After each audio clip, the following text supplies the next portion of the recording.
So, last month, I finally decided to play Silksong. At first, I hated it. The game is hard, brutal, and it punishes every single mistake. But for some reason, I couldn't stop playing. The longer I played, the more it grew on me.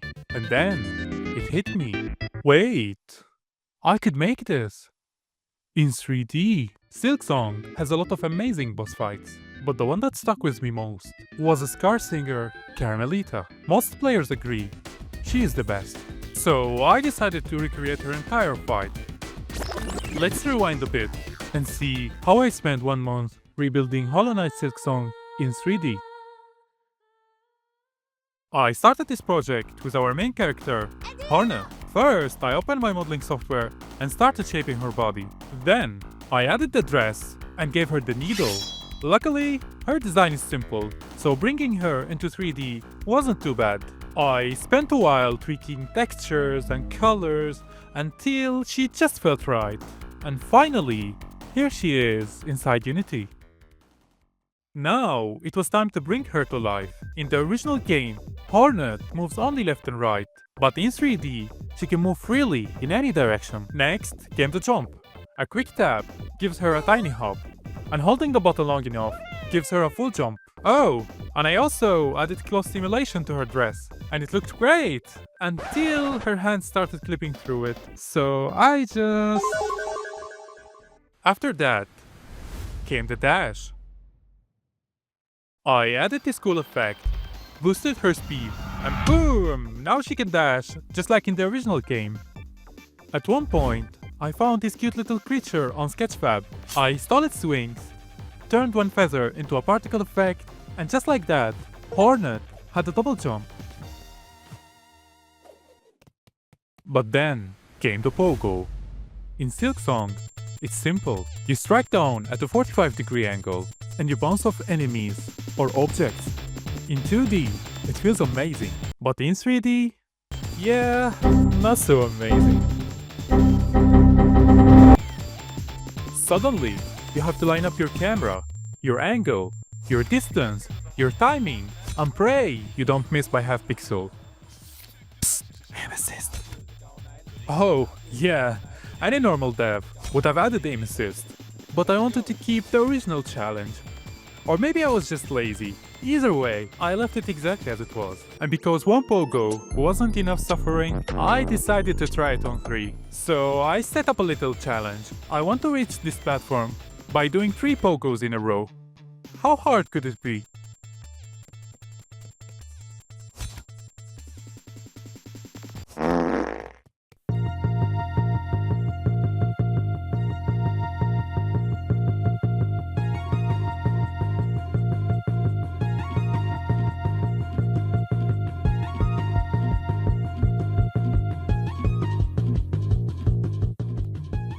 Oh, here's one. Here's 2. Oh, come on.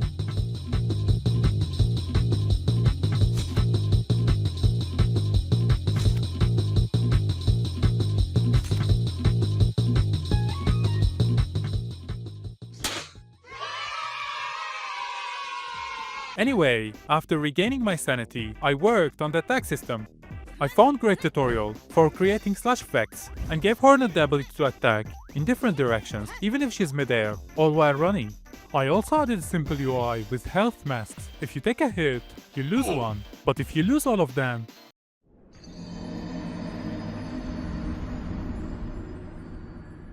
Next up, the bind ability. Hornet collects silk from every hit she lands, and when she uses it to heal, she regains 3 masks. I added this silk effect that wraps around her body as she heals and froze her movement completely, even if she's midair while it happens. In 2D, staying in the air is key to survival, but once you open that world into 3D space, some abilities suddenly become way overpowered. The Drifter Clock was one of them. It let Hornet hang in the air for a while. It looked really cool, but it killed the challenge. So I had to cut it. On the other hand, one ability I didn't plan to add. The tags, those little ground spikes Hornet throws, ended up being surprisingly important, especially for the fight with Karmelita. Karmelita can be found in the northeast of far fields, inside what looks like a theater. And it was time to rebuild it in 3D. I opened my modeling software with a brilliant idea.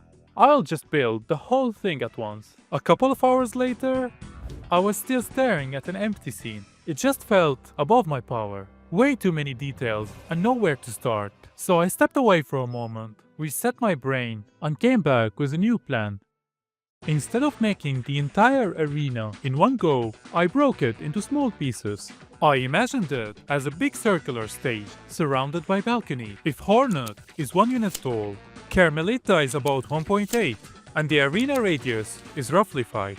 So after a couple of tries, I modeled one balcony, duplicated it, and turned it into a full ring. Then I stacked 3 of those rings on top of each other. For the floor, I sculpted this ball-like pattern, duplicated it, and rotated it around the center until it looked organic. And after putting it all together, I thought, okay, the arena looks sick, but who's watching the fight? So I modeled the basic Scar ant. Ctrl-C, Ctrl-V 2 times, changed their class colors, gave them fancy hats, and bada bing bada boom, we had an audience. I added some shader magic, so they can breathe, jiggle, and turn to look at Hornet wherever she goes. I threw in some scatter props to fill the space and create obstacles. And to make it more cinematic, I darkened the atmosphere, added fog, and pushed the lighting toward a dramatic look. But my favorite detail, these hanging lights. I really wanted them to react to movement. But giving every rope real physics would have set my PC on fire. So instead, I used a simple whirlet motion. To explain how it works, first we have to calculate. And with that, our ropes can now swing on impact without hurting performance.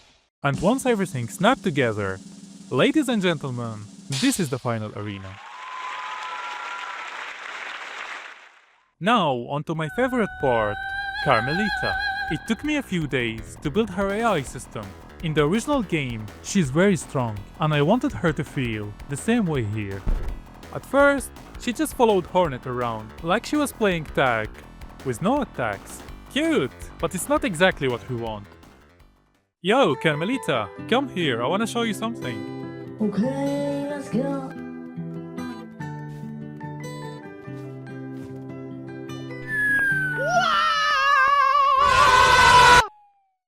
So yeah, it was time to give her some real moves. First, slash combo, up to 3 quick swipes in a row.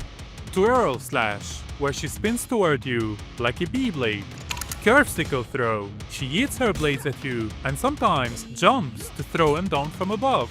Razor spin dive, where she turns her dress into a circular stow and dives diagonally.